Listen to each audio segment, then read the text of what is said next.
दिल्ली के रहने वाले रघुवीर सिंह का ट्रांसपोर्ट का बड़ा कारोबार था। उसके ट्रकों का काम मुख्य रूप से उत्तर प्रदेश से दिल्ली तक फलों की सप्लाई करना था। इनमें से एक ट्रक पर एक ड्राइवर था जिसका नाम अशोक था।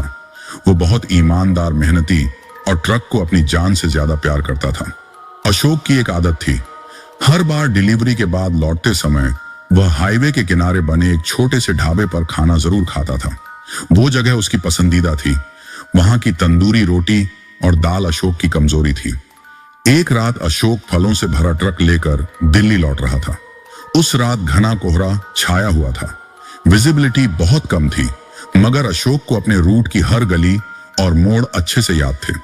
रात के करीब 2 बजे हाईवे के उस ढाबे के पास पहुंचने से कुछ किलोमीटर पहले अशोक को झपकी आने लगती है।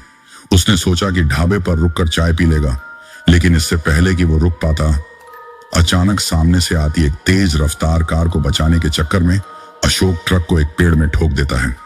अशोक की मौके पर ही मौत हो जाती है। ट्रक का मालिक रघुवीर सिंह ट्रक की मरम्मत करवाकर ट्रक को अपने गैराज में खड़ा करवा देता है, लेकिन अगले ही दिन से अजीब घटनाएं होने लगती हैं। हर रात ट्रक अपने आप स्टार्ट हो जाता और ठीक उसी ढाबे के सामने जाकर रुक जाता जहां अशोक खाना खाया करता था।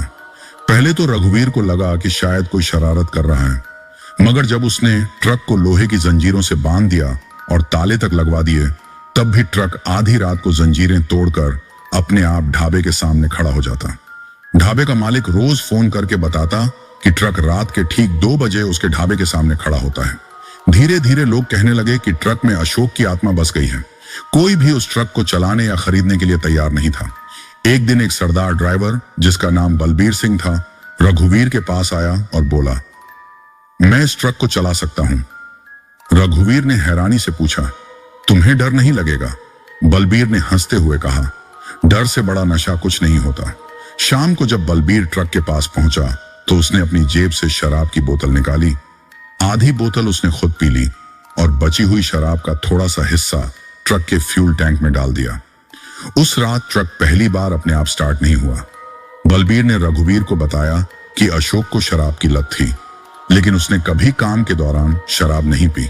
शायद उसकी आत्मा को शांति इसलिए नहीं मिल रही थी क्योंकि उसने अपनी जिंदगी में अपनी इस भूख को दबाकर रखा था। बलबीर के इस अजीबोगरीब उपाय ने अशोक की आत्मा को संतुष्ट कर दिया था। उसके बाद ट्रक ने कभी कोई अजीब हरकत नहीं की, मगर कहते हैं कि अगर कोई उस ढाबे के पास रात के 2 बजे से गुजरता है तो वहां आज भी एक परछाई खड़ी दिखती है।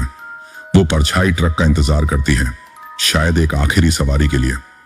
अगर आपको वीडियो अच्छी लगी हो तो लाइक और कमेंट जरूर करें। ऐसी और रियल हॉरर स्टोरी जानने के लिए सब्सक्राइब करें हमारे YouTube चैनल को।